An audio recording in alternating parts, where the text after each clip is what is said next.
தமிழ் தடம் நேயர்களுக்கு வணக்கம். நம்மோடு உரையாட ஊடகவியலாளர் திரு கேப்ரியல் இணைந்திருக்காங்க. வாங்க பேசலாம். வணக்கம். வணக்கம். நேற்று டிவிக்கு தொடர்பான ஒரு வழக்கு சுப்ரீம் கோர்ட்ல வந்துச்சு. அது தொடர்பாக தான் இப்பொழுது பேசுபொருளாக இருந்துகிட்டு இருக்கு சமூக வலைதளங்கள்ல. சிபிஐக்கு மாத்துவாங்களா அல்லது எஸ்ஐடியே தொடருமா, என்ன நடக்க போகுது அப்படின்றதான் பேசுபொருளாக இருக்கு. ஒரு 5 பேர் பெட்டிஷனரா அந்த அந்த வழக்கை தாக்கல் பண்ணியிருக்காங்க. இப்போ வழக்கு உச்சநீதிமன்றத்தில் ஒத்தி வைக்கப்பட்டிருக்கு. எப்படி பாக்குறீங்க? எஸ்ஐடியே தொடருமா, அந்த ஒரு நபர் விசாரணை தொடரும், அந்த கமிஷன் தொடருமா, அல்லது சிபிஐக்கு மாத்துவாங்களா? எப்படி போயிட்டு இருக்குன்னு பாக்குறீங்க இந்த வழக்கு? முதல்ல நம்ம வியூவர்ஸுக்கு நன்றி. நேத்தும் நம்ம ரிக்வெஸ்ட்டை கேட்டு நிறைய பேர் சப்ஸ்கிரைப் பண்ணியிருந்தாங்க. அதே மாதிரி இந்த லாஸ்ட் ஒரு 1 மந்த் பார்த்தோம்னா பெரிய ஒரு ரிசப்ஷன், நமக்கு 1 lakh நம்ம டச் பண்ணியிருந்தோம். ஸோ 1 lakh டச் பண்ணதுக்கப்புறம் நம்ம லெத்தார்ஜிக்காக இருக்கக்கூடாது, 1 million ஃபோக்கஸ் பண்ணி நம்ம ஒர்க் பண்ணணும். ஸோ 1 million டார்கெட்டுக்கு நீங்கள் தான் எங்களை கொண்டு போய் சேர்க்கணும். ஸோ அடுத்து நம்ம அதை நோக்கியும் ஒர்க் பண்ண வேண்டிய வேலை இருக்கு. ஸோ சப்போர்ட்டுக்கு ரொம்ப நன்றி. 1 லட்சம் பேர் வந்திருக்காங்க. ஸோ அதனால சில்வர் பட்டன் கொடுப்பாங்க இல்லையா யூடியூப், அது வந்த உடனே மக்களுக்கு அதை காட்டணும். கண்டிப்பா காட்டணும். ஆக்சுவலா நானும் அதை பெருசா யோசிக்கல. இது வரைக்கும் எதுவும் மெயில் எதுவும் வரல. மேபி கொஞ்சம் லேட்டா அவங்க அனுப்புவாங்கன்னு நினைக்கிறேன். இப்பதான் வந்திருக்குல்ல, ஒரு மேபி 2-3 days தான் ஆச்சுன்னு நினைக்கிறேன். ஸோ ப்ராபப்ளி கொஞ்சம் லேட்டா அவங்க அனுப்புவாங்கன்னு நினைக்கிறேன். அஃப்கோர்ஸ் நல்ல ஒரு கொஸ்டின், நானும் அதை நோட் பண்ணல. மேபி ஒரு மெயில் கூட நம்ம அவங்ககிட்ட அனுப்பி கேட்கலாம். சில்வர் பட்டன் பத்தி எந்த பேச்சும் இல்லை. வந்தா டெஃபினட்டா அதையும் நம்ம ஆடியன்ஸுக்கு காட்டுவோம். மக்கள் நினைக்கலாம், என்ன 1 லட்சம் ஆச்சு, சில்வர் பட்டன் கூட காட்ட மாட்டீங்களே அப்படின்னு நினைக்கலாம். ஆமா, சில்வர் பட்டன் வந்துச்சுன்னா ஃபர்ஸ்ட் எடுத்ததை நம்ம பேக்ல டிஸ்பிளேக்கு வச்சிடலாம் டெஃபினட்டா. ஸோ ஆடியன்ஸுக்கு நன்றி. ஸோ நேத்து அக்டோபர் 10 சுப்ரீம் கோர்ட்ல 5 செப்பரேட் பெட்டிஷன்ஸ் வந்து ஹியரிங்க்கு வருது. ஒரு பெட்டிஷனர் யாருன்னு பார்த்தோம்னா டிவிகே, அப்புறம் 3 விக்டிம்ஸ், அப்புறம் சுப்ரீம் கோர்ட் அட்வொகேட்டும் ஒரு பெட்டிஷன் வந்து அவங்களோட பெட்டிஷனும் ஹியரிங்க்கு வருது. ஸோ இப்போ ஓவராலாக நம்ம பார்த்தோம்னா சுப்ரீம் கோர்ட்ல வைக்கப்பட்ட ஆர்கியூமெண்ட்ஸ் வச்சு பார்க்கும்போது 3 டிஃப்ரெண்டான நிலைப்பாடுகளை பார்க்க முடியுது. அரசு தரப்புல சிபிஐ விசாரணை வேண்டாம் அப்படின்றதுல ரொம்ப ஸ்ட்ராங்கா இருக்காங்க. அப்புறம் டிவிகே தரப்பை எடுத்துக்கிட்டோம்னா அவங்க சிபிஐ விசாரணை வேணும்னு அவங்க கேட்கல. ஸோ இந்த ஸ்டாண்ட்ல இருந்து பார்க்கும்போது அரசும் சிபிஐ விசாரணை வேண்டான்றாங்க. அதே மாதிரி டிவிகே தரப்புலையும் அவங்களும் சிபிஐ விசாரணையை அவங்களும் கேட்கல. ஸோ டிவிகேவோட ஸ்டாண்ட் என்னவா இருக்குன்னா, ஹைகோர்ட்டோட எஸ்ஐடி விசாரணை இருக்கு இல்லையா, அதை அவங்க அப்ஜெக்ட் பண்றாங்க. ஸோ ரிட்டையர்ட் சுப்ரீம் கோர்ட் ஜட்ஜோட தலைமையில விசாரணை நடக்கணும் அப்படின்றதுதான் டிவிகேவோட நிலைப்பாடா இருக்கு. ஸோ இம்பார்ஷியலான ஒரு விசாரணை எங்களுக்கு வேணும் அப்படின்றது அவங்களோட ஸ்டாண்டா இருக்கு. அது போக மற்ற பெட்டிஷனர்ஸ்லாம் எடுத்துக்கிட்டோம்னா அவங்க சிபிஐ விசாரணை வேணும் அப்படின்ற மாதிரி அவங்க ஆர்கியூ பண்றாங்க. ஸோ ஒரு 3 விதமான ஆர்கியூமெண்ட்ஸை நம்ம பார்க்க முடியுது. அது போக டிவிகேவை பொறுத்தளவுல இன்னொரு முக்கியமான ஒரு ஆர்கியூமெண்ட்டையும் அவங்க கோர்ட்ல வைக்கிறாங்க. ஸோ இது நியூஸ் பேப்பர்ல வந்த ஒரு ஆர்டிகிள் நான் படிக்கிறேன். TVK has urged that a pre-planned conspiracy by certain miscreants to create trouble at the site of the rally cannot be ruled out அப்படின்ற மாதிரி சொல்றாங்க. ஸோ ஒரு ப்ரீ-பிளான்ட் கான்ஸ்பிரசி அப்படின்ற விஷயத்த சொல்றாங்க. அந்த இவெண்ட் நடக்கிறதுக்கு முன்னாடி ஒரு சதித்திட்டம் பட்டதுக்கான வாய்ப்பும் இருக்கு அப்படின்ற மாதிரி அவங்க சொல்றாங்க. அது ரொம்ப கான்கிரீட்டா அவங்க சொல்லல. அவங்க என்ன சொல்றாங்க, cannot be ruled outன்றாங்க. அந்த ஆப்ஷனும் இருக்கலாம், அது இல்லைன்னு நம்ம சொல்லிட முடியாது அப்படின்ற மாதிரி சொல்றாங்க. ஸோ அந்த ஆங்கிளையும் அவங்க உள்ள கொண்டு வராங்க. சந்தேகம், ஆமா, ஒரு சந்தேகத்தை உள்ள அவங்க கொண்டு வராங்க. ஆனா ஹைகோர்ட்ல அந்த மாதிரி அவங்க சொல்லல, விபத்துன்ற மாதிரி அவங்க சொல்லிடுறாங்க. ஸோ இப்போ ஆன்டிசிபேட்டரி பெயில் கேட்கும் போது அங்க இது ஒரு ஆக்சிடென்ட் அப்படின்ற மாதிரி அவங்க மென்ஷன் பண்ணியிருந்தாங்க. பட் இங்க பார்த்தோம்னா கான்ஸ்பிரசி ஆங்கிளையும் உள்ள கொண்டு வராங்க. ஸோ அந்த வகையில டிவிகேவோட ஸ்டாண்ட்ல பார்த்தோம்னா சின்ன ஒரு டிஃபரன்ஸை இங்க பார்க்க முடியுது. அப்புறம் முக்கியமா இன்னொரு முக்கியமான விஷயம் என்னன்னா, டிவிகே சைடை பொறுத்தளவு அவங்க ஹைகோர்ட்டோட அப்சர்வேஷன்ஸையும் அவங்க அப்ஜெக்ட் பண்றாங்க. அதாவது ஹைகோர்ட் வந்து சில காட்டமான அப்சர்வேஷன்ஸை முன் வச்சிருந்தாங்க. அந்த பிரச்சனை நடந்ததுக்கு அப்புறம் அங்கிருந்து பட்டுன்னு எஸ்கேப் ஆயிட்டாங்க டிவிகே ஆட்கள். அதே மாதிரி அதுக்கு பொறுப்பேற்கவும் இல்லை அப்படின்ற விமர்சனங்கள்லாம் வச்சிருந்தாங்க இல்லையா. ஸோ அதையும் அப்ஜெக்ட் பண்ணியிருக்காங்க. லீடர்ஷிப் குவாலிட்டிஸ் இல்லை அப்படின்ற விஷயங்கள்லாம் பேசியிருந்தாங்க. ஹைகோர்ட் பண்ணியிருந்தாங்க. ஆமா, ஹைகோர்ட் அப்சர்வேஷன் நம்ம கூட டிஸ்கஸ் பண்ணோம் இல்லையா. ஸோ அந்த விஷயங்களையும் இவங்க அப்ஜெக்ட் பண்றாங்க. ஸோ இப்போ நாங்கள் அங்கிருந்து வெளியேறணும் அப்படின்ற மாதிரி ரிக்வஸ்ட் வைக்கப்பட்டது. ஸோ அதனால நாங்கள் காவல்துறையோட அந்த ரிக்வஸ்ட்டை ஏற்று நாங்கள் வெளியேறணும் அப்படின்ற விஷயங்கள்லாம் அவங்க சொல்றாங்க. அது போக இன்னொரு முக்கியமான ஒரு கேள்வி என்னன்னா, எப்படி போஸ்ட்மார்ட்டம் வந்து இவ்வளவு சீக்கிரமா பண்ணீங்க, ஒரு 3-4 hours கேப்ல போஸ்ட்மார்ட்டம் எப்படி உங்களுக்கு பண்ண முடிஞ்சது அப்படின்ற கேள்வியும் எழுப்பப்படுது. அதுக்கு வில்சன் தரப்புல அவங்க என்ன சொல்றாங்கன்னா, கரூர்ல அரௌண்ட் 200+ டாக்டர்ஸ் இருந்தாங்க, 160 நர்ஸ் இருந்தாங்க, ஏதோ கான்ஃபரன்ஸுக்கு வந்திருப்பாங்க போல. ஸோ அதனால இந்த ஷார்ட் பீரியட் ஆஃப் டைம்ல எல்லாம் செய்ய முடிஞ்சது அப்படின்ற ஆன்சரையும் கொடுத்துருக்காங்க.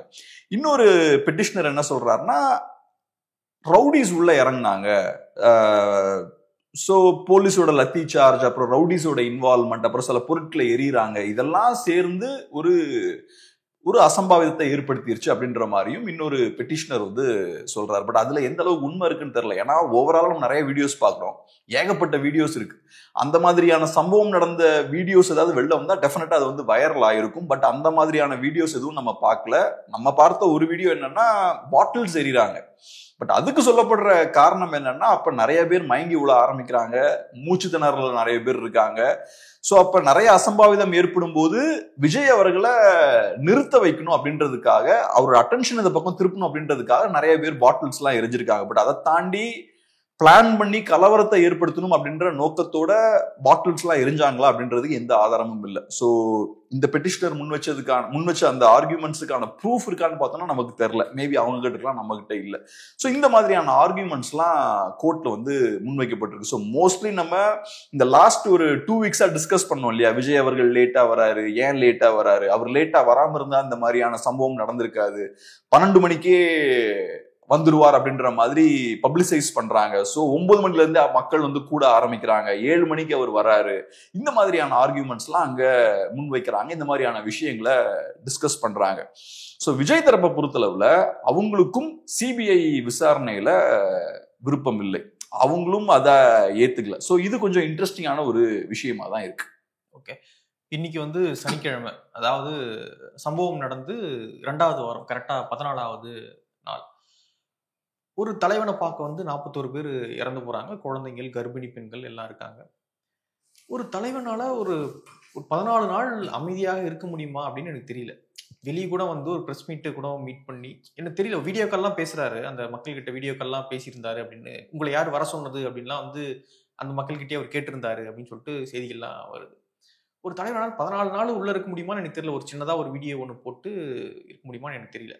இன்னொரு பக்கம் பார்த்தீங்கன்னா, நேற்று ஆதவர்ஜனா சொல்றாரு, 16வது நாள் காரியம் முடிஞ்ச பிறகு அடுத்த கட்ட நடவடிக்கைகளை நாங்கள் எடுப்போம். அதாவது அந்த சம்பவம் நடந்து அந்த இறந்தவங்களுக்கு 16வது நாள் காரியம் முடிஞ்ச பிறகு நாங்கள் அடுத்த கட்ட நடவடிக்கைலாம் எடுப்போம். இப்போ மீட் பண்ணுறது, மற்ற ஃபங்க்ஷன் அதெல்லாம் நாங்கள் அடுத்த கட்டமாக பண்ணுவோம் அப்படின்றாரு. ஸோ எப்படி பார்க்குறீங்க இந்த விஷயத்தை? ஒரு 2 வாரம் முடிஞ்சிருக்கு, எப்படி பார்க்குறீங்க? நம்ம ஸ்டார்டிங்லேருந்தே பேசின மாதிரி தாவேக்கா ஒரு விசித்திரமான ஒரு கட்சி. இந்த கட்சியை ஒரு கட்சின்னே நம்ம சொல்ல முடியாது, டிவிக்கே ஒரு கட்சினே சொல்ல முடியாது. இப்போ லெட்ஸே பிரைவேட்டா ஒருத்தர் ஒரு ஈவெண்ட் ஆர்கனைஸ் பண்றாருன்னு வச்சுப்போம். அந்த ஈவெண்ட் ஆர்கனைஸ் பண்ணும்போது ஏதோ ஒரு பெரிய குழப்பம் வருதுன்னு வச்சுப்போம். அப்போ அந்த ஈவெண்ட் ஆர்கனைசர்ஸ் ரொம்ப குவைட்டா இருப்பாங்க, பெருசா வெளியே வந்து எதுவும் பேச மாட்டாங்க, ஸ்டேட்மெண்ட்ஸ் எதுவும் விட மாட்டாங்க, கவர்மெண்ட்டோட பேசிக்கிட்டு இருப்பாங்க, பிஹைண்ட் த ஸ்கிரீன் அவங்க பேசிட்டு இருப்பாங்க, அவங்க தரப்பு நியாயங்கள் எல்லாம் சொல்லுவாங்க. இந்த மாதிரி தான் அவங்க அதை டீல் பண்ண முயற்சி பண்ணுவாங்க. டிவிக்கேவும் இந்த இஷ்யூ அப்படிதான் ஹேண்டில் பண்றாங்க. அவங்கள பொறுத்தளவுல இவ்வளவு பெரிய ஒரு சம்பவம் நடந்திருக்கு, அவங்களுக்கும் அதுல பெரிய ஒரு பொறுப்பு இருக்கு, இந்த நிகழ்வை அவங்க தான் ஆர்கனைஸ் பண்ணியிருக்காங்க. ஸோ அப்படி இருக்கும்போது ஓப்பனா வெளியே வந்து பேச வேண்டிய தேவை இருக்கு. ஒரு கட்சினா அதை பண்ணுவாங்க, ஒரு கட்சினா சாலிடா ரெஸ்பாண்ட் பண்ணுவாங்க. கரிஸ்மேட்டிக்கா இருக்கணும்ல ஒரு லீடர்னா, கிரவுண்டுக்கு வரணும். வந்து நான் வந்து என்ன சொல்றேன், நீங்க வந்து சம்பவம் நடந்த இடத்துக்குலாம் நீங்க போங்கன்னுலாம் சொல்ல வரல. பட் ஏதோ ஒன்று வெளியில பப்ளிக்லயாவது நீங்க இருக்கணும்ல, பப்ளிக்ல மக்கள் உங்களை பார்க்கணும்ல. ஒரு இஷ்யூ நடந்ததுன்னா, ஒரு பிரச்சனை நடந்ததுன்னா அங்க தலைவர் இருக்கணும், தலைவரை மக்கள் பார்க்கணும். அப்பதான் மக்களுக்கு தெரியும், ரைட், ஒரு பிரச்சனை இருக்கு, அதுக்கான சொல்யூஷன் இந்த லீடர் அப்படின்ற ஒரு கான்ஃபிடன்ஸ் அந்த மக்களுக்கு வரும். பட் அந்த மாதிரியான விஷயம் எதுவுமே இல்லை. 2 வீக்ஸா பார்த்தோம்னா இவங்க எல்லாருமே குவைட்டா இருக்காங்க. விஜய் குவைட்டா இருக்காரு, டிவிகே செகண்டரி லெவல் லீடர்ஸ் குவைட்டா இருக்காங்க, கட்சிக்காரங்க எல்லாம் அமைதியா இருக்காங்க. சப்போர்ட் பண்ணி பேசுறது எல்லாமே யூடியூபர்ஸ் தான். டிவி சேனல்ஸ் கூட பார்த்தோம்னா இந்த சம்பவத்துக்கு அப்புறம் கொஞ்சம் அமைதியாகிட்டாங்க. பெருசா அவங்க விஜயோட புகழை பெருசா பாடல, ஓரளவுக்கு அமைதியா தான் இருக்காங்க. மோஸ்ட்லி யூடியூபர்ஸ் மட்டும் தான் இப்ப டிவிகேவை சப்போர்ட் பண்ணி பப்ளிக்ல பேசிட்டு இருக்காங்க. ஸோ இப்படிப்பட்ட ஒரு கட்சியை பார்க்கும்போது நமக்கு ரொம்ப ஆச்சரியமா இருக்கு. இப்படி ஒரு கட்சி இருக்க முடியுமா அப்படின்ற மாதிரி யோசிக்க தோணுது. ஏன்னா ஒரு பொலிட்டிக்கல் பார்ட்டி இப்படி இருக்க முடியாது. ஒரு பிரைவேட் ஈவெண்ட் ஆர்கனைஸ் பண்ணி இந்த மாதிரியான பிரச்சனைகள் வருதுன்னா அஃப்கோர்ஸ் எனக்கு புரிஞ்சுக்க முடியுது. ரொம்ப டிப்ளமேட்டிக்கா இருப்பீங்க, தேவையில்லாத விஷயங்கள்லாம் பேச மாட்டீங்க, சைலண்டா நீங்க வேலையை பார்ப்பீங்க. ஏன்னா உங்க மேல பெரிய ப்ரெஷர் இருக்கும். ஆனா இது ஒரு கட்சி, இதுல நீங்க சொல்ற விஷயம் என்ன, உங்க பக்கம் நியாயம் இருக்குன்னு நீங்க நம்புறீங்க. அப்படி இருக்கும்போது வெளியே வந்து நல்லா சாலிடா கான்கிரீட்டா நீங்க பேசணும், செயல்படணும், உங்க தரப்பு நியாயங்களை எடுத்து வைக்கணும். பட் அது எதுவும் பண்ணாம சைலண்டா இருக்கீங்க. என்ன பொறுத்தளவுல அவங்க மேல பெரிய தவறும் இருக்கு. இந்த கட்சியை பொறுத்தளவுல இவங்களுக்கு என்ன அரசியல் செயல்பாடு இருக்கு, இவங்கனால தமிழ்நாட்டுக்கு என்ன பிரயோஜனம், வந்ததுல இருந்து இன்னைக்கு வரைக்கும் இந்த கட்சியால 5 பைசாவுக்கு பிரயோஜனம் கிடையாது. உருப்படியா எந்த வேலையும் அவங்க பண்ணல, மக்கள் கூட எந்த பிரச்சனையிலும் நிக்கல, மக்களுக்கான பிரச்சனை எதையும் எடுத்து பேசல. சோ இப்படி எதுவுமே செய்யாம ஜஸ்ட் பிரச்சனை மட்டும் கொண்டு வராங்க. அவங்களால நன்மை எதுவும் இல்லை, ஆனா பிரச்சனைன்னு பார்க்கும்போது நிறைய வருது. ஒவ்வொரு தடவையும் விஜய் வெளியே வரும்போது ஏகப்பட்ட பிரச்சனை வருது. மாநாட்டுல 2 தடவை ஏகப்பட்ட பிரச்சனைகள், அப்பயுமே கூட உயிரிழப்புகள்லாம் ஏற்படுது, நிறைய பொருட்கள்லாம் சேதப்படுத்தப்படுது, நிறைய பேர் இன்ஜூர் ஆகுறாங்க, நிறைய பேர் மயங்கி விழுறாங்க, ஏகப்பட்ட பிரச்சனைகள் அப்பயும் நடக்குது. அப்பயும் நீங்க அந்த ஈவெண்ட் எல்லாம் சரியா ஆர்கனைஸ் பண்ணல. அதே மாதிரி வெளியே வந்து நீங்க ரோட் ஷோ போகும்போதும் பிரச்சனைகள் நிறைய வருது. திருச்சியில பிரச்சனை வருது, திருவாரூர்ல பிரச்சனை வருது. அப்ப குறைந்தபட்சம் நீங்க கேர்ஃபுல்லா இருக்க வேண்டாமா கரூர்ல? பட் அதை நீங்க பண்ணல. தேவையான உணவா இருக்கலாம், தேவையான தண்ணி ஃபெசிலிட்டிஸா இருக்கலாம், டாய்லெட் ஃபெசிலிட்டிஸா இருக்கலாம், இந்த விஷயங்கள்லாம் நீங்க ஆர்கனைஸ் பண்ணலாம். மக்களுக்கு கரெக்டான கம்யூனிகேஷனை கொடுக்கணும், எந்த டைமுக்கு எக்ஸாக்டா வருவோம் அப்படின்றத கரெக்டா நீங்க சொல்லணும். கூட்டத்தை காட்டணும்ன்றது உங்க பிரைம் நோக்கம். ஸோ கூட்டத்தை காட்டுறதுக்காக நான் எதையாவது பண்ணுவோம் அப்படின்ற இடத்துல இருந்து இந்த விஷயங்கள்லாம் பண்றீங்க. ஸோ இதெல்லாம் பண்ணும்போது என்ன ஆகுது, பெரிய ஒரு அசம்பாவிதம் கிரியேட் ஆகுது. ஸோ உங்களுக்கு பெரிய ஒரு பொறுப்பு இருக்குங்க, உங்களுக்கு பெரிய ரெஸ்பான்சிபிலிட்டி இருக்கு. ஏன்னா இறந்ததெல்லாம் உங்களை பார்க்க வந்த ஆட்கள், உங்க மேல பெரிய மரியாதையும் அன்பும் வச்சு உங்களை பார்க்கறதுக்காக வந்தவங்க இவ்வளவு பேர் இறந்து போயிருக்காங்க. அப்ப நீங்க உங்களுக்கு எவ்வளவு தூரத்துக்கு அது எமோஷனலா உங்களுக்கு டச் பண்ணிருக்கணும். ஆனா அந்த மாதிரியான எந்த வேதனையும் இல்லாம, எந்த ஒரு குற்ற உணர்ச்சியும் இல்லாம ஒரு வீடியோ ரிலீஸ் பண்றீங்க. சம்பவம் நடந்து எத்தனை நாள் கழிச்சு? ப்ராபப்லி 3-4 டேஸ் கழிச்சு நினைக்கிறேன். ஒரு 3 டேஸ் கழிச்சு நீங்க அந்த வீடியோ ரிலீஸ் பண்றீங்க. அந்த வீடியோலயும் உங்களுக்கு எந்த வருத்தமும் இல்லை, சைலண்டா வேற ஒரு மெசேஜை நீங்க அனுப்புறீங்க, ஒரு சின்ன ஒரு த்ரெட் மாதிரி அதை அனுப்புறீங்க. நீங்க சாலிடா இதுதான் தப்பு, இங்க எங்க தப்பு நடந்திருக்குன்றதெல்லாம் உங்களால சொல்ல முடியல. கரூர்ல மட்டும் ஏன் இப்படி நடந்திருக்கு அப்படின்ற மாதிரி சோகமான மூஞ்ச வச்சு நீங்க சொல்றீங்க. அதை நீங்க தானே சொல்லணும் சார், என்ன நடந்தது. நீங்க தான் ஸ்டேஜ்ல நின்னீங்க, மேல நின்னீங்க, எல்லாமே நீங்க பார்த்துட்டு தான் இருந்தீங்க. ஸோ கூட்ட நெரிசல் உள்ளதுலேயே எங்க அதிகமா இருந்ததுன்னா உங்களை சுத்தி தான். ஏன்னா உங்களை சுத்தி தான் எல்லாம் பேக்டா இருந்தாங்க. உங்ககிட்ட வரணும், உங்களை க்ளோஸா பார்க்கணும், உங்க போட்டோ எடுக்கணும் அப்படின்றதுக்காக தான் எல்லாம் நெருக்கி பிடிச்சிட்டு நின்னாங்க. ஸோ சுத்தி நீங்க பார்த்தாலே உங்களுக்கு தெரிஞ்சிருக்கும். ஆனா நீங்க எதுவுமே பேசாம சைலண்டா நீங்க இருக்கீங்க. ஒரு வீடியோ போடுறீங்க, அந்த வீடியோலயும் பெரிய வருத்தம் எதுவும் தெரிவிக்கல. அந்த வீடியோவை பார்த்ததுக்கு அப்புறம் தான் நிறைய பேர் கோவம் வருது. என்ன இவ்வளவு பெரிய சம்பவம் நடந்திருக்கு, குவைட்டா இருக்கீங்க, ரைட், அதுக்கப்புறம் பேசுறீங்க, பேசுறதும் பார்த்தா அதுல எந்த வருத்தமும் இல்லை, ரொம்ப செயற்கையா ஒரு சினிமா ஸ்டைல நீங்க பேசுறீங்க. அதெல்லாம் பார்க்கும்போது மக்களுக்கு இன்னும் கோபம் வருது. இன்னொரு பக்கம் பாத்தீங்கன்னா ஆதவ அர்ஜுனா அவர்கள் டேராடூனோ ஏதோ ஒரு பகுதியில போயிட்டு ஏதோ விளையாட்டு போட்டியை வந்து பார்த்துட்டு வந்திருக்காரு அப்படின்னு சொல்லிட்டு ஒரு செய்தி. அப்பொழுது வரும்பொழுது அந்த பிரஸ் மீட் வந்து கொடுக்குறாரு 16 அந்த ஈவெண்ட். அந்த ஈவெண்ட்டுக்கு அவர் போலன்னு நினைக்கிறேன். ஓகே, அது கன்ஃபார்ம் பண்ணி சம்திங் ஏதோ ஒன்று அந்த மாதிரி டேராடூனுக்கு போனாரு, பட் அந்த ஈவெண்ட்ல கலந்துக்கலன்னு நினைக்கிறேன். ஓகே, இந்த மாதிரி ஒரு விமர்சனம் வைக்கப்படுது. இப்படி இருக்கும்போது நீங்க டேராடூன் போறீங்க, ஒரு பொதுச்செயலாளர் தலைமறைவா இருக்காரு, இன்னொருத்தர் வந்து 2-3 பேர் தலைமறைவா இருக்காங்க. ஸோ என்ன நடந்து, இதுக்கு என்ன எப்படி இதை ஹேண்டில் பண்றது மக்கள் அப்படின்னு தெரியல. அதான் இவங்க அந்த இஷ்யூவை ஹேண்டில் பண்றது ஒரு பொலிட்டிக்கல் பார்ட்டிக்கும் ஒரு பிரைவேட் ஈவெண்ட் மேனேஜ்மெண்ட் கம்பெனிக்கும் டிஃபரன்ஸ் இருக்கு. ஒரு பொலிட்டிக்கல் பார்ட்டியோட ஸ்ட்ரென்த் அதோட கேடஸ், அதோட மக்கள் செல்வாக்கு தான் ஒரு பொலிட்டிக்கல் பார்ட்டியோட ஸ்ட்ரென்த். ஸோ ஒரு பிரச்சனை வந்ததுன்னா மக்களோட சப்போர்ட்டோட நீங்க அந்த பிரச்சனையை ஃபேஸ் பண்ணணும். ஒரு பொலிட்டிக்கல் பார்ட்டி இஷ்யூ அப்படிதான் ஃபேஸ் பண்ணணும். இப்ப சீமான் அவர்கள் அரெஸ்ட் பண்ணப்படலாம் அப்படின்ற ஒரு சூழல் ஏற்பட்டுச்சுல, அது ஒரு ரூமர் மாதிரி ஸ்ப்ரெட் ஆச்சுல. உடனே வடபழனிகள என்னாச்சு, எல்லாம் வந்துட்டாங்க, ஒரு ஆயிரக்கணக்கான மக்கள் அங்க வந்தாங்க. அதுக்கப்புறம் என்னாச்சு, ஒன்றும் நடக்கல. ஸோ சீமான் அவர்கள் அப்ப என்ன பண்றாரு, ஓகே எனக்கு ஒரு பிரச்சனை வருது அப்படின்னா அடுத்தது மக்கள்கிட்ட போய் சேருது, மக்கள் தான் அந்த லீடரோட சப்போர்ட்டா இருக்காங்க. ஆனா இந்த கட்சியை பொறுத்தளவுல ஒரு பிரச்சனை வந்ததுக்கு அப்புறம் மக்கள்கிட்டயே அவங்க போல, பிரச்சனை வரும்போதுதான் நீங்க மக்கள்கிட்ட போகணும். ஆனா இவங்க பிரச்சனை வந்ததுக்கு அப்புறம் உங்க ஸ்டாண்ட் என்ன, எங்க கைகள் சுத்தம் அப்படின்றதான் உங்க ஸ்டாண்டு. அப்ப நீங்க மக்களோட சப்போர்ட்டோட தான் இதை ஹேண்டில் பண்ணும். இவங்க மக்கள்கிட்டயே போல, இவங்க என்ன பண்றாங்க, டெல்லிக்கு போறாங்க, இங்க போறாங்க, அங்க போறாங்க, இந்த மாதிரியான விஷயங்கள்லாம் பண்ணிட்டு இருக்காங்க. அஃப்கோர்ஸ் நீங்க லீகல் அதை ஹேண்டில் பண்ணுங்க, அதை நாங்க அப்ரிஷியேட் பண்றோம். சட்டத்துக்கு உட்பட்டு நீங்க செயல்படுறதெல்லாம் பாராட்டுக்குரிய விஷயம்தான். ஆனா ஒரு கட்சி எப்பவுமே, ஒரு கட்சிக்கும் ஒரு இண்டிவிஜுவலுக்கும் உள்ள வித்தியாசம் அதுதான். ஒரு கட்சியோட ஸ்ட்ரென்த்தே மக்கள் தான். ஆனா நீங்க மக்களுக்கு எந்த கம்யூனிகேஷனும் கொடுக்கல, மக்கள்கிட்ட எதுவும் பேசல, மக்களுக்கு தெரியப்படுத்த வேண்டிய விஷயங்களை தெரியப்படுத்த மாட்டேங்கிறீங்க, சைலண்டா இருக்கீங்க. உங்களுக்கு சப்போர்ட் பண்றதுக்கு யூடியூபர்ஸ் மட்டும் தான் இன்னைக்கு இருக்காங்க.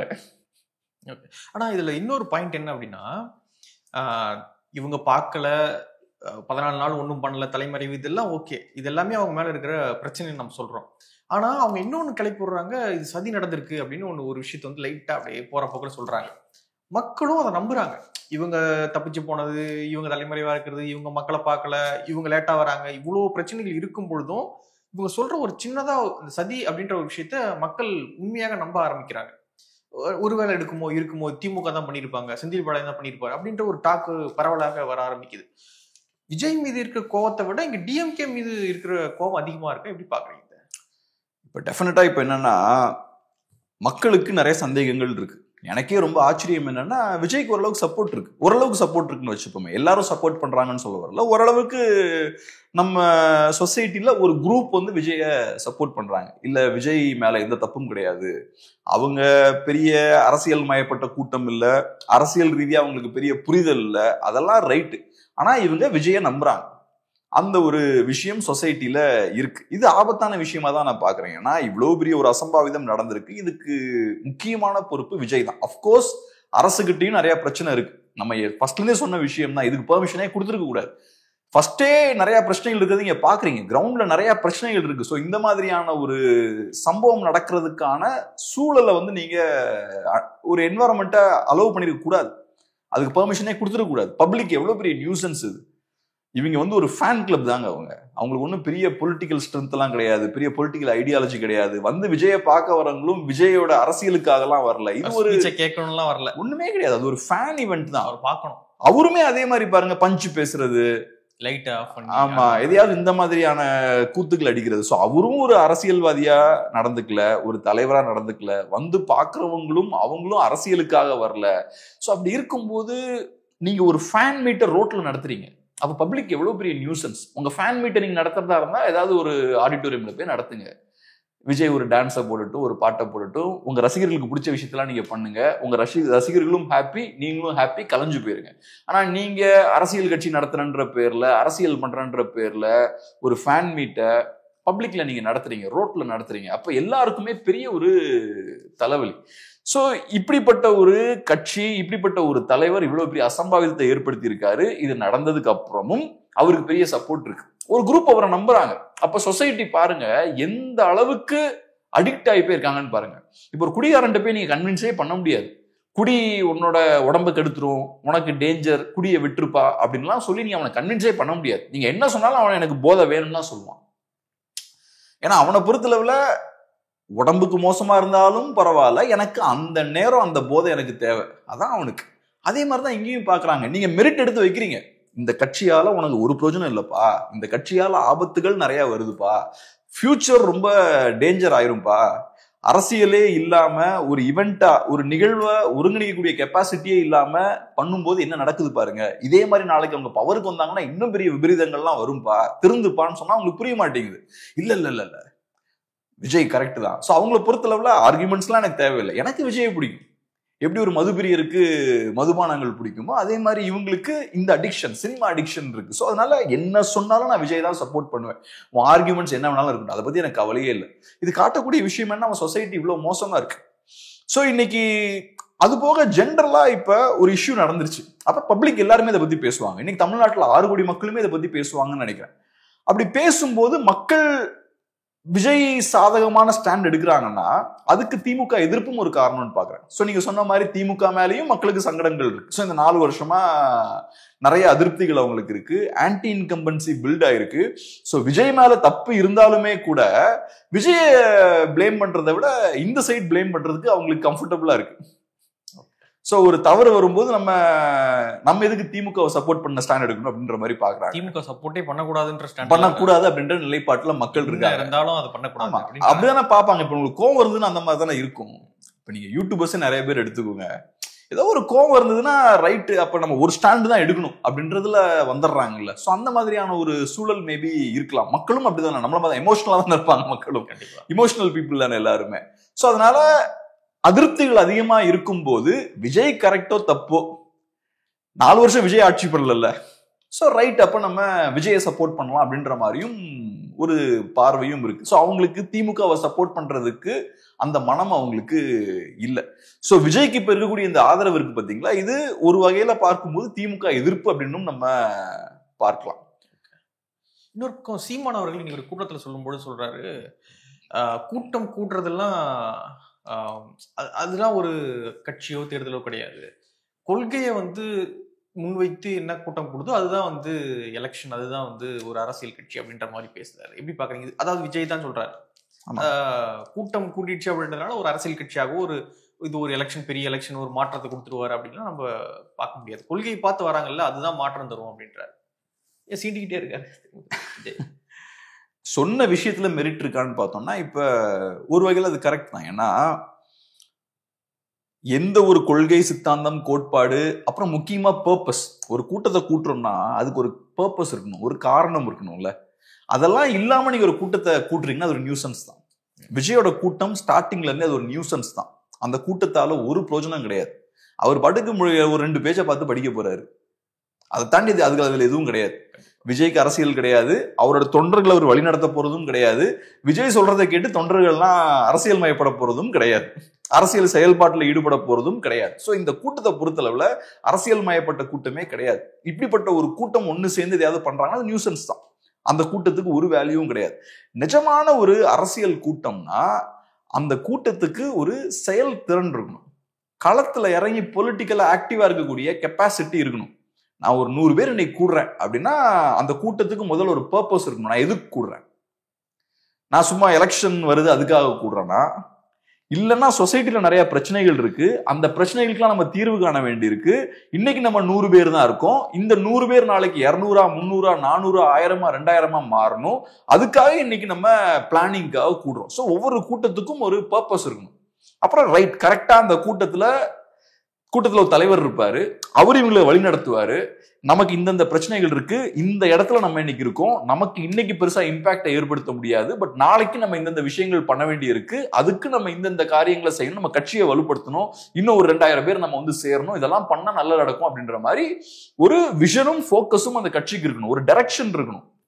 அப்ப என்ன ஆகும், அந்த கூட்டம், அந்த 100 பேர் இருக்காம பாருங்க, அவன் முடிஞ்சதுக்கு அப்புறம் அவனுக்கு தெரியும் அடுத்து என்ன பண்ணணும்னு. இந்த கூட்டம் முடிஞ்சதுக்கு அப்புறம் வீட்டுக்கு போனதுக்கு அப்புறம் என்ன பண்ணணும்னு தெரியும் அவனுக்கு.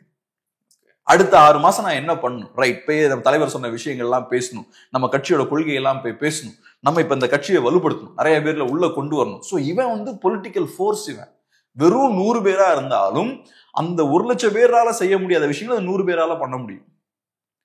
இவனால ட்விட்டர்ல கரெக்டான கண்டென்ட் ட்ரெண்ட் பண்ண முடியும், இவனால ஒரு போராட்டத்தை நடத்த முடியும், சுத்தி இருக்கவங்க கூட எல்லாம் கன்வின்ஸ் பண்ண முடியும், அவங்களெல்லாம் பேசி எடுத்து அவங்களெல்லாம் ஆர்கியூ பண்ணி உள்ள கொண்டு வர முடியும். ஸோ அந்த கூட்டம் தான் பொலிட்டிக்கல் க்ரௌடு. அந்த கூட்டத்தால தான் பெரிய ஒரு மாற்றங்களை கொண்டு வர முடியும். பெரிய பெரிய புரட்சி எல்லாம் பண்றதெல்லாம் பார்த்தா இந்த மாதிரியான கூட்டம் தான். அவங்க பெரிய நம்பர் பெருசா இருக்காது. புரட்சி பண்றதுக்கெல்லாம் விஜய் மாதிரியான பெரிய ஸ்டாரோட ஃபேன்ஸ் எல்லாம் தேவையில்லை. சின்ன கூட்டமா இருந்தாலும் கரெக்டான டைம்ல கரெக்டா செய்ய வேண்டிய விஷயங்களை பட்டு செஞ்சாங்கன்னா மக்கள் ஃபுல்லா இந்த கூட்டத்தை ஃபாலோ பண்ணுவாங்க. ஸோ அப்படியான ஒரு கூட்டம் வேணும். இவங்க ஜஸ்ட் ஃபேன்ஸ். இவங்க எதுக்காக கூடுறோன்னு தெரியாது, விஜயை பார்க்கணுன்றதுக்காக கூடுறாங்க. இப்போ ஒரு கரெக்டான ஒரு பொலிட்டிக்கல் ஈவெண்ட்டா அது இருந்தா குழந்தை தூக்கிட்டு வந்திருக்க மாட்டாங்க.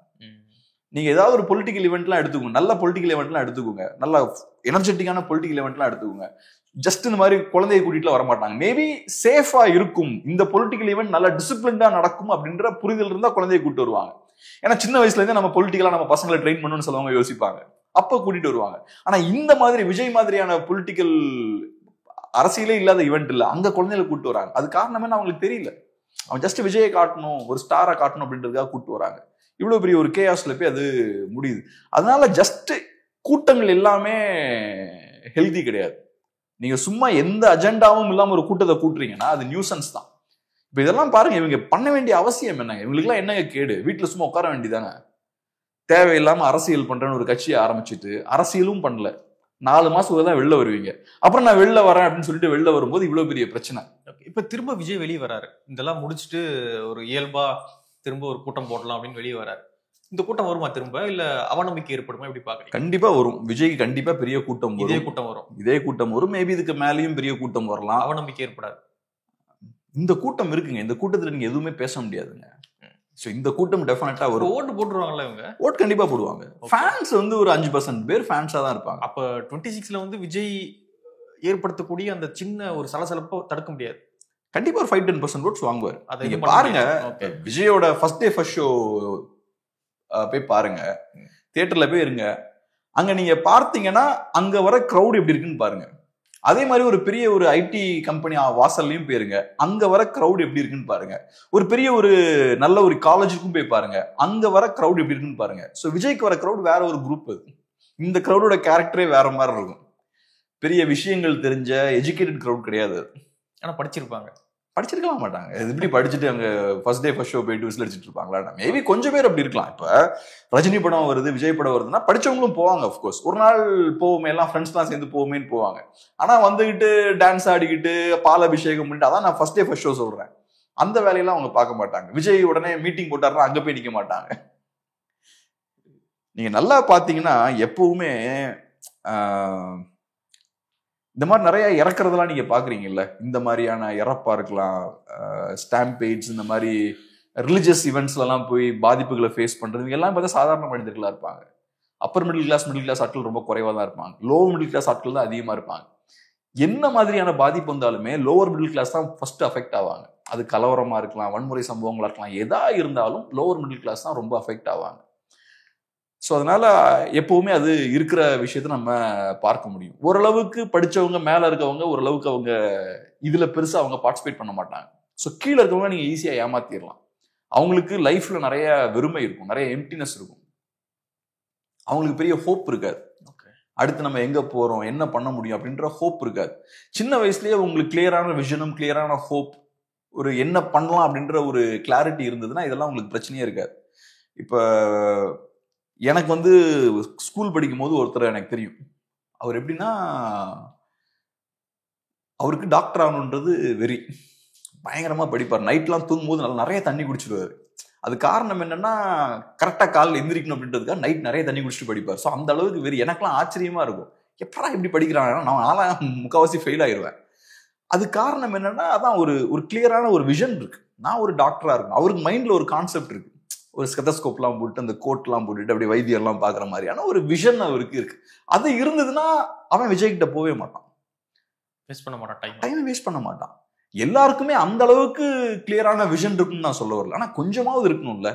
ஆனா சாதாரண ஏழைகளுக்கு வந்து பெரிய விஷன் இருக்காது யூஸ்வலா. அது காரணம் என்னன்னா, அவங்களுக்கு அந்த எக்ஸ்போஷர்லாம் ரொம்ப கம்மியா இருக்கும். ஸோ அப்ப அவங்க வந்து இந்த மாதிரியான ஆட்கள் பின்னாடி போறது, அப்புறம் மதுபானங்களுக்கு அடிமையாகிறது, இதெல்லாம் ரொம்ப ஈஸியா நடக்கும். அந்த ஒரு விஷன் இருந்தா நீங்க தேவையில்லாத டைவர்ஷன்ஸ்க்குலாம் போக மாட்டீங்க, மதுவுக்கு அடிமையாக மாட்டீங்க, சினிமாவுக்கு அடிமையாக மாட்டீங்க, அப்புறம் டிவி சீரியலுக்கு அடிமையாக மாட்டீங்க. ஸோ அதனால அந்த ஒரு கிளாரிட்டி இல்லாத போது இந்த மாதிரி நிறைய இதெல்லாம் டைவர்ஷன் தானே, டிஸ்ட்ராக்ஷன் பாங்கல்ல. டிவி ஒரு டிஸ்ட்ராக்ஷன் தான். வேலை இருக்கவன் டிவி உட்காந்து பார்த்துட்டு இருக்க மாட்டான், வேலையை பார்ப்பான். ஸோ இதெல்லாம் ஒரு டிஸ்ட்ராக்ஷன் தான், இதுக்கெல்லாம் போவாங்க. ஸோ அதனால மக்கள்லாம் கிளியரா இருக்கணும். இந்த மாதிரி டிஸ்ட்ராக்ஷன்ஸ்லாம் தூக்கி போட்டுட்டு நம்ம லைஃபை ஃபோக்கஸ் பண்ணணும். நம்ம லைஃபை நம்ம ஃபோக்கஸ் பண்ணாலே அடுத்து சொசைட்டியில் மாற்றமும் கொண்டு வந்துடலாம்.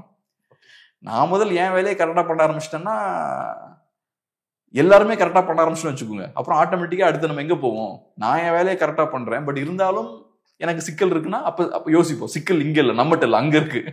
ஸோ ஃபர்ஸ்ட் நம்மளை நம்ம கரெக்ட் பண்ணிக்கணும், அடுத்தது அங்கே அரசியலுக்கும் நம்ம போக ஆரம்பிப்போம். பட் இங்கே பிரச்சனை என்னன்னா இதுதான், நம்ம இன்னும் ஓரளவுக்கு ஆர்கனைஸ் ஆகலை. இந்த மாதிரி நடிகர்கள்லாம் உள்ள வராங்கனாலே நமக்கு அரசியல் புரிதல் இல்லைன்னு தான் அர்த்தம். தமிழ் மக்களுக்கு பெரிய அரசியல் புரிதல் இல்லை, நம்ம இன்னும் கரெக்டாக அரசியல் மயப்பட்டு இல்லை. நம்ம இந்த லாஸ்ட் ஒரு 40-50 இயர்ஸா கொஞ்சம் கொஞ்சமா கரப்ட் ஆகி இன்னைக்கு ரொம்ப வீக்கா இருக்கும். அதனால நடிகர்கள்லாம் பார்க்கும்போது அவங்க பின்னாடி ஓடிட்டு இருக்கும். ஒரு பொலிட்டிக்கல் கிளாரிட்டி இருந்ததுன்னா இவங்க பின்னாடிலாம் ஓடவே மாட்டோம். விஜய்க்கெல்லாம் ஒன்றும் அரசியலே தெரியாதுன்றது ஊருக்கே தெரியுது. அவருமே அதை மறைச்சு ஒழிச்சுலாம் வைக்கல. அவரு பேப்பரை பார்த்து தான் படிக்கிறார். எனக்கு ஒன்றும் அரசியலாம் தெரியாது, பார்த்தா நல்லா படிக்க முடியுன்றது அவரும் மறைச்சு ஒழிச்சுலாம் வைக்கல. அவரு அதை பார்த்து தான் பண்றாரு. ஸோ உங்களுக்கும் அவருக்கு அரசியல் தெரியலன்னு தெரியும், அவரும் அதை மறைக்கல. பட் இருந்தாலும் நான் அவரை சப்போர்ட் பண்ணுவேன், பொலிட்டிக்கலா சப்போர்ட் பண்ணுவேன், சினிமாவில் சப்போர்ட் பண்ணுவேன். நானுமே விஜய் சினிமாவில் சப்போர்ட் பண்ணுவேன். எனக்குமே சினிமாவில் விஜய் ரொம்ப பிடிக்கும். நல்ல ஒரு பவர்ஃபுல்லான ஆக்டர்னு சொல்ல முடியாது, ஃபேமஸான ஆக்டர். பட் இங்கேயும் வந்து நீங்க விஜய்க்காக நான் இதெல்லாம் பண்ணுவேன்னா அப்புறம் தமிழ்நாடு எங்க தான் போகும்? அப்புறம் இந்த மாதிரி அடிகள் உதைகள்லாம் வாங்கி வேற வழியே இல்லாம கடைசியில கரெக்டான விஷயத்த நம்ம செய்யற இடத்துக்கு தள்ளப்படுவோம். எதுக்கு அதுக்கு ஃபர்ஸ்டே நம்ம திருந்திக்கலாம்ல. அடுத்தாக இன்னொரு விஷயம் வந்து பரபரப்பா பேசப்பட்டுக்கிட்டு இருக்கு. என்ன அப்படின்னு பார்த்தீங்கன்னா, தமிழ்நாட்டில் தயாரிக்கப்பட்ட ஒரு சிரப், அது வந்து மத்திய பிரதேசத்துல குழந்தைங்களுக்கு கொடுத்து கிட்டத்தட்ட ஒரு 20க்கும் மேற்பட்ட குழந்தைங்க இறந்துருச்சு அப்படின்றது ஒரு பெரிய அதிர்ச்சி தரக்கூடிய ஒரு செய்தியாக இருக்கு.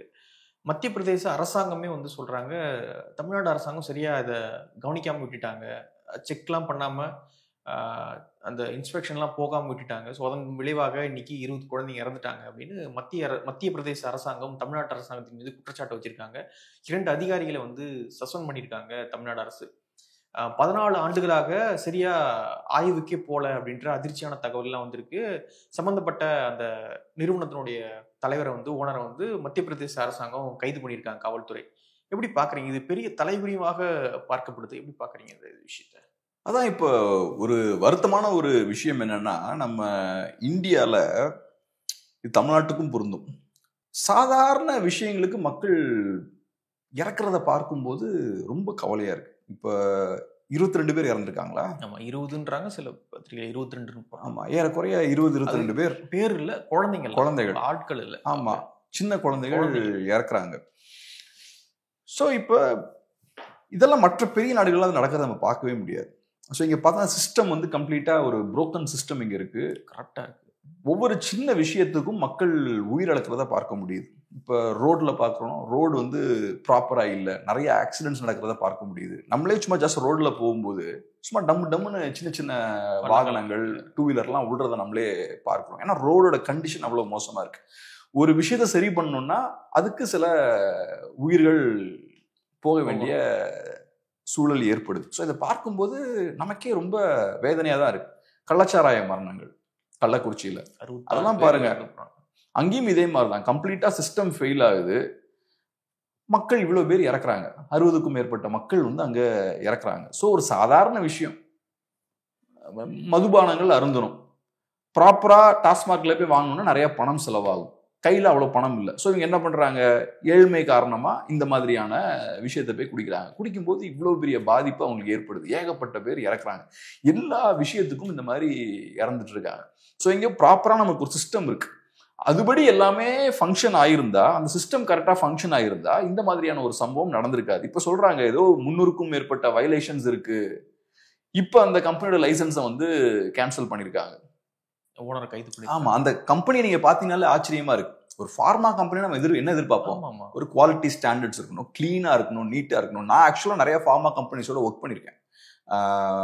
நான் இங்க இந்த ஆங்கரிங்லாம் வர்றதுக்கு முன்னாடி ஒரு மீடியா கம்பெனி நான் ரன் பண்ணிட்டு இருந்தேன். ஸோ அப்போ ஃபார்மா கம்பெனிஸோடலாம் ஒர்க் பண்ற வாய்ப்புலாம் கிடைச்சிருக்கு. சில ஃபார்மா கம்பெனிஸ்லாம் பார்த்தா ரொம்ப பெர்ஃபெக்டாக ஃபங்க்ஷன் ஆவாங்க, அவங்க அந்த ஸ்டாண்டர்ட்ஸ்லாம் பக்காவாக மெயின்டைன் பண்ணுவாங்க. இப்போ நான் வந்து அவங்களுக்கு ஒரு கார்பரேட் ஃபிலிம் பண்ணுறேன்னா சும்மா எல்லா இடத்துலையும் நான் அலோவ் பண்ண மாட்டாங்க. இல்லை, இது வந்து ஒரு ஃபார்மா கம்பெனி, ஸோ ரொம்ப கேர்ஃபுல்லாக இருக்கணும், சில விஷயங்கள் செய்யக்கூடாதுன்னா செய்யக்கூடாது, ரொம்ப கவனமாக அவங்க இருப்பாங்க.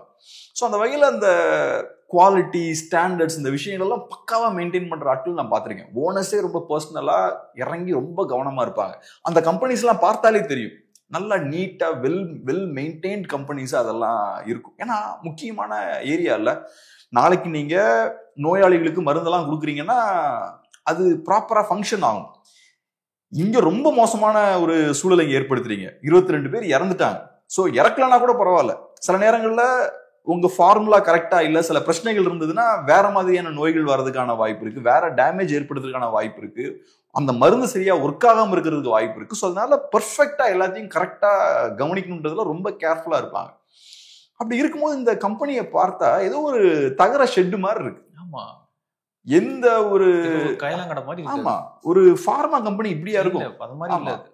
ஸோ இப்போ தமிழ்நாட்டில இருந்து இந்த மருந்து அங்கே போகுது. தமிழ்நாட்டை பொறுத்தளவில் நமக்கு ஒரு பெரிய ஒரு நேம் இருக்கு. நீங்க நார்த்துக்குலாம் போனீங்கன்னா தமிழ்நாடுக்கு ஒரு பெரிய ரெப்புடேஷன் உண்டு. நல்லா படிச்ச மக்கள், நல்லா வளர்ந்த ஒரு பகுதி, இண்டஸ்ட்ரியல் டெவலப்மெண்ட் நிறைய இருக்கு அப்படின்ற ஒரு ரெப்புடேஷன் இருக்கு. ஸோ இப்போ இங்கிருந்து உற்பத்தியான ஒரு மருந்து அங்கே போகும்போது இவ்வளவு பெரிய பாதிப்பு அங்கே ஏற்படுது. ஏறக்குறைய 20 குழந்தைகள் இறந்துருக்காங்க. அதுல யங்கஸ்ட் வந்து 18 monthsன்னு ஒரு நியூஸ் பார்த்தேன். 18 months, 1.5 வயசு குழந்தை இறந்துருக்குன்னா எவ்வளவு பெரிய வருத்தம் அது. ஸோ இந்த மாதிரியான விஷயம் நடக்குதுன்னா இது தமிழ்நாடு ரெப்புடேஷனுக்கு பெரிய ஒரு பாதிப்பு தான். நம்ம ஸ்டேட்டோட ரெப்புடேஷனும் சேர்ந்துதான் இதுல பாதிப்புக்கு உட்படுது. ஸோ அதனால இதெல்லாம் ரொம்ப டஃப்பா நம்ம டீல் பண்ணணும். சிஸ்டம்ல எந்த கோளாறும் இல்லாம கரெக்டா இதை நடத்தணும். பாருங்க, 300க்கும் மேற்பட்ட வயலேஷன்ஸ் இருக்குன்றாங்க. அப்ப இதெல்லாம் ஏன் நம்ம கண்டுக்காம இருந்திருக்கோம், கவனிக்காம இருந்திருக்கோம்? அப்ப கரப்ஷன் இருக்கும், வேற நிறைய சிக்கல்கள் இருக்கும், மேபி தேவையான இன்ஃப்ராஸ்ட்ரக்சர் நமக்கு இல்லாம இருந்திருக்கும். இந்த வயலேஷன்ஸ்லாம் இருந்தாலும் அதை கரெக்டா வாட்ச் பண்றதுக்கான இன்ஃப்ராஸ்ட்ரக்சர் அதிகாரிகள்லாம் இல்லாம இருந்திருப்பாங்க. இந்த மாதிரி சேர்ந்து இந்த மாதிரியான ஒரு சம்பவம் நடக்குது. இப்ப சாதாரணமா சும்மா சின்ன சின்ன ஹோட்டல் எல்லாம் போய் ஏன் இங்க குவாலிட்டி சரியில்லை, ஏன் இது இவ்வளவு சகப்பா இருக்கு, இந்த ப்ரிசர்வேட்டிவ்ஸை ஏன் யூஸ் பண்ணிருக்கீங்க, இந்த கலரிங் ஏஜென்ட்ஸை ஏன் யூஸ் பண்றீங்கலாம் போய் கேட்டுட்டு இருக்கோம். வீடியோஸும் அது போடுறோம். ஸோ அதுலயே எனக்கு பெரிய மாற்று கருத்து உண்டு. இந்த மாதிரி ஒவ்வொரு ஹோட்டலுக்காக போறது, சாதாரண மக்களோட வியாபார நிறுவனங்களுக்கு போறது, அதை வீடியோவை எடுத்து அப்புறம் போடுறது, அது பயங்கர வைரல் வீடியோ ஆகுது. அதிகாரி உள்ள போய் லெஃப்ட் ரைட் வாங்கிட்டார் அப்படி இப்படின்லாம் வீடியோ ஓடும். இங்க பாருங்க, ஒரு பெரிய ஒரு ஃபார்மா நிறுவனம் கண்டிப்பா நிறைய பணம் சம்பாதிச்சுட்டு இருப்பாங்க அவங்க. இவங்க இவ்வளவு மோசமான சிச்சுவேஷன்ல நடத்திட்டு இருந்திருக்காங்க இந்த கம்பெனியை. 16 years நடத்திட்டு இருக்காங்க அந்த கம்பெனியை. பல ஆண்டுகளா நடத்திட்டு இருக்காங்க. இவ்வளவு நாள் நம்ம நடத்த விட்டுருக்கோம் அவங்கள. இப்ப எக்ஸ்ட்ரீம் கேஸ் இது. 20க்கும் மேற்பட்டவர்கள் இறந்திருக்காங்கன்னா இது எக்ஸ்ட்ரீம் கேஸ். ஆனா இவங்களோட மருந்து சாப்பிட்டு எவ்வளவு பேர் பாதிக்கப்பட்டிருப்பாங்க. இவ்வளவு மோசமான ஒரு நிறுவனத்துல 300க்கும் மேற்பட்ட வயலேஷன்ஸ் நடந்துட்டு இருக்குன்னா அப்ப இதுக்கு முன்னாடி அவன் உற்பத்தி பண்ண மருந்துமே குவாலிட்டி கம்மியா தானே இருந்திருக்கும். மேபி பெரிய பாதிப்பை இந்த அளவுக்கு ஏற்படுத்தி இருக்காது, பட் கண்டிப்பா மோசமான மருந்து தான் நம்ம ப்ரொடியூஸ் பண்ணிருப்பான். இந்த 15-16 years நம்ம அதான கன்சியூம் பண்ணிருப்போம். அப்ப எவ்வளவு பெரிய பாதிப்பை அதை ஏற்படுத்தி இருக்கும். இப்ப இவன் சரியா ஃபங்க்ஷன் ஆகணும், இந்த சிஸ்டமை சரி பண்ணணும்னா அதுக்கு இவ்வளவு உயிரிழப்புகள் தேவைப்படுது. நமக்கு இவ்வளவு பேர் உயிரிழந்து தேவையில்லாம அவங்க லைஃபை வேஸ்ட் பண்ணாதான் இந்த சிஸ்டமை நம்மளால சரி பண்ண முடியுது. அதுக்கப்புறமும் பாத்தீங்கன்னா இன்னொரு 2 வருஷம் கழிச்சு திருப்பி அப்படியே ரிலாக்ஸ் ஆக ஆரம்பிப்பாங்க, திருப்பி ஸ்லோவா எல்லாத்தையும் விட ஆரம்பிச்சிருவாங்க. ஸோ அதனாலதான் நமக்கு இந்த ஹியூமன் லைஃபோட வேல்யூ நம்ம சொசைட்டிக்கு தெரியல. ஒரு உயிரிழப்பு நடக்குதுன்னா அதோட முக்கியத்துவம் நமக்கு தெரியல. இப்ப கரூர்ல 41 பேர் எதுக்காக? சும்மா ஒரு நடிகரை பார்க்க போய் 41 பேர் இறந்திருக்காங்க. ஒரு ஹியூமன் லைஃபுக்கு எவ்வளவு முக்கியத்துவம் இருக்கு. அந்த 41 பேர்ல ஒரு ஆல்பர்ட் ஐன்ஸ்டைன் இருக்கலாம், ஒரு எடிசன் இருக்கலாம். நம்ம சொசைட்டியை மாத்தி போடுற கெப்பாசிட்டி உள்ள இண்டிவிஜுவல்ஸ் அந்த 41 பேர்ல இருக்கலாம். ஒரு ஹியூமனுக்கு பெரிய ஒரு வேல்யூ இருக்கு. உங்களுக்கு, எனக்கு, இங்க இருக்கிற 7 பில்லியன் மக்களுக்கும் பெரிய வேல்யூ இருக்கு. பட் அதோட வேல்யூவே புரியாம ரொம்ப சாதாரணமா ஹியூமன் லைஃபை வேஸ்ட் பண்ணிட்டு இருக்கோம். ஹியூமன் லைஃபோட வேல்யூ தெரிஞ்சிருந்திருந்தா, அதை பாதுகாக்கணும் அப்படின்ற அக்கறை இருந்திருந்தா இந்த மாதிரியான சம்பவங்கள் நடக்காது. கரூர் சம்பவமும் நடக்காது, கள்ளக்குறிச்சி சம்பவமும் நடக்காது, மத்திய பிரதேஷ்ல இப்ப நடந்த பிரச்சனையும் நடக்காது. இது எல்லாத்தையும் நம்ம ஸ்டாப் பண்ணலாம். பட் நமக்கு மனிதர்களோட முக்கியத்துவம் புரியல. நமக்கு எதோட முக்கியத்துவம் புரியுது? பணத்தோட முக்கியத்துவம் தான் நமக்கு புரியுது. பணம், அதிகாரம், இதெல்லாம் தான் நமக்கு முக்கியமா படுது. ஸோ அதெல்லாம் முக்கியமா படும்போது பணம் தான் முக்கியம், அதிகாரம் தான் முக்கியம்னு வரும்போது இந்த மாதிரி இடத்துல கொண்டு போய் விடுது. Full corruption. அப்புறம் 22 குழந்தைங்க, இதுக்கெல்லாம் யார் பதில் சொல்றது? போன உயிர் வருமா? உட்காந்து இப்ப நார்த் இந்தியால ஒவ்வொரு குழந்தைங்களோட அப்பா அம்மா கிட்ட எல்லாம் பேட்டி எல்லாம் எடுக்கிறாங்க. அவங்கெல்லாம் பாவம், சாதாரண மனிதர்கள். அவங்க ஆமா, என்ன பேசுறது, என்ன செய்யறது, திட்டினா ஏதாவது ஆயிருமா? அவங்க ரொம்ப தயங்கி எல்லாம் பேசுறாங்க. எவ்வளவு பெரிய வருத்தம் இருக்கும் அவங்களுக்கு எல்லாம். இதெல்லாம் எதுக்கு? கரெக்டா எல்லாத்தையும் ஃபாலோ பண்ணி தான் அந்த பிரச்சனைகள்லாம் எதுவுமே வந்திருக்காது. ஸோ அன்பார்ச்சுனேட்லி நம்ம சூழல் இப்படிதான் இருக்கு. ஒவ்வொரு சின்ன மாற்றத்துக்கும் உயிர் தியாகங்கள் இங்க தேவைப்படுது. நிறைய பேர் இறக்க வேண்டியது இருக்கு. இந்த இடத்துல குழந்தைகள் இறந்திருக்காங்க. ஓகே, நிறைய விஷயங்கள் நம்மோடு பகிர்ந்துக்கிட்டீங்க. ரொம்ப நன்றி. நன்றி.